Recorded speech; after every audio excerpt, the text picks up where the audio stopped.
Hi, I'm Chuck Dorsett for Weaver Leather Supply, and this is the Leather Element. If you've got a good question for us or a good idea for a Leather Element, drop it in the comment box below. Also, if you want to know when our videos release, just click your notifications. You'll know exactly when these come out. So how about a video on some tricks and tips for using a revolving punch? Well, seems like a relatively simple tool, but there are some tricks that are going to make this work for us. And we're going to start with the reason we don't want to buy a cheap craft store revolving punch.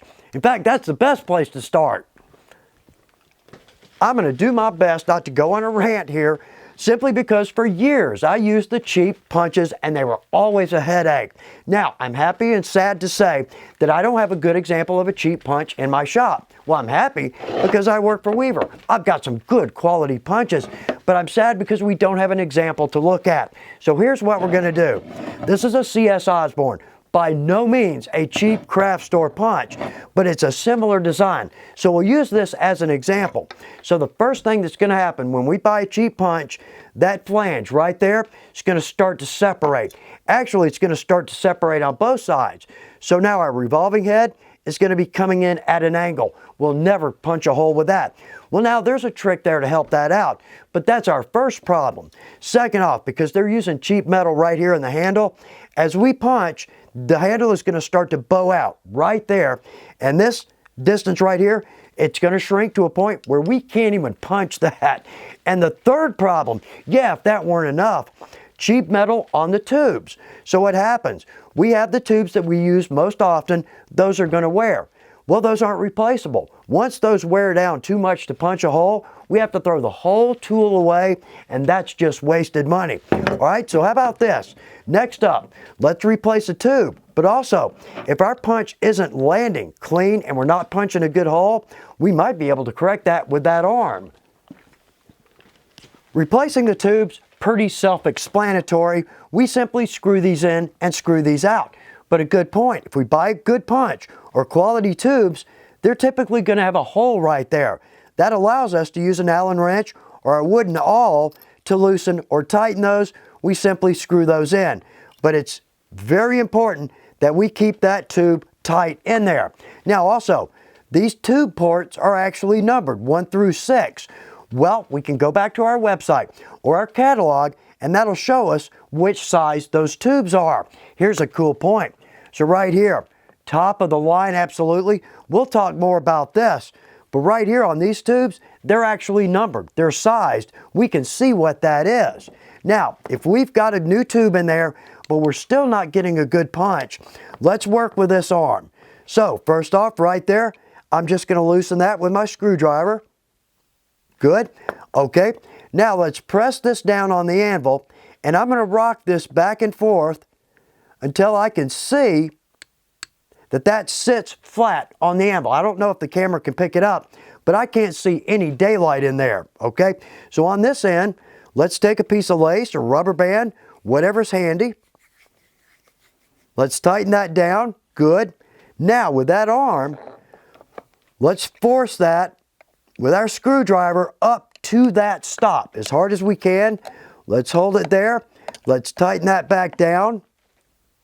Good. Okay, now we're going to get a good punch. Let's take this off.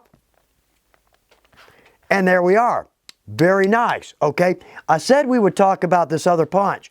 In my opinion, this is the best punch on the market for the quality and the cost. This is our heavy duty punch. But notice, very solid tool. Now the flange on the cheap punches, yeah, we don't see that here. That's not going to give out, okay?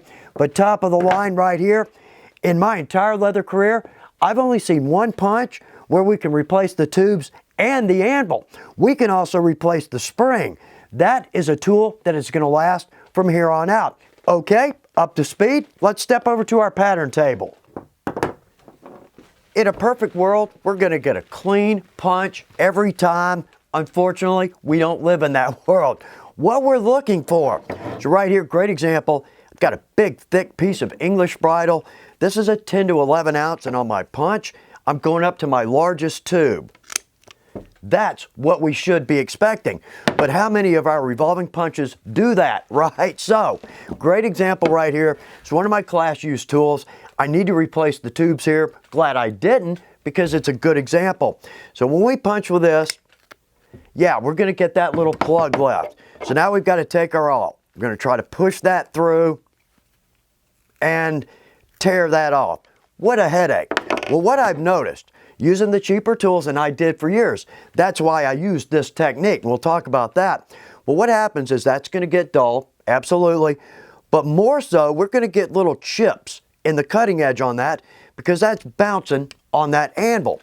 So what happens is when we get a chip, we punch that through, it's not going all the way through. All right, try this. Let's punch and turn. We get a good clean punch every time. And to me, a moving blade cuts easier than a static blade. So for the new folks, that's not going to wear out our forearm. But the bigger point there is it's going to shear off those little points where we've got dings in our blade. And another way to go, we can always take a piece of scrap, put that behind the piece we're cutting, and that goes right through, gives us a clean hole every time, okay? Next up, how about two things we want to avoid? If I said I haven't done this, I would be lying, but I absolutely do not condone this behavior by any means. But here's what I'm talking about. So when we're new to leathercraft, we've got our revolving punch. Well, here's the problem. We've got a larger panel. We need a hole out in the middle of that. Right here, we've only got about a 1.5 inch depth on the throat there. We're simply not going to make it. The answer, drive punch, period. But what we can do, and again, I don't condone this, but let's take our punch. Let's find the tube that we want to punch, and let's click this around until that's opposite of the tube that's going to land on the anvil. Let's close it, flip this over, drop that on our mark, and lightly hit our tool with our mallet, okay? The only good thing that's happening here is we get a nice hole because we're trashing our revolving punch. Now, here's another one, and I've seen tools returned that where these two handles were so close together, it wouldn't reach the anvil. Well, here's what somebody's doing. So they're gonna take a piece that they can't get through. They've got a thick piece of leather, bad tube, bad tool. Well, they're gonna put that on the hole or on the mark and hit the handles with the mallet. Well, right off the bat, earlier I said, these are going to start to bow right here. I've seen tools of this quality come in where these handles were not a 1/2 inch apart. So that is absolutely going to destroy our revolving punch. But the trick there, if we've got a really thick piece of leather or dull blade, is we can cut multiple times. There we go, and we get a good hole out of that. Just takes a little bit longer, but we're getting a clean hole and we're not destroying a good tool that we paid good money for. Some do's, a don't, and a shouldn't. I hope this is good information for you. Thanks for taking time to watch The Leather Element. Good luck with your projects.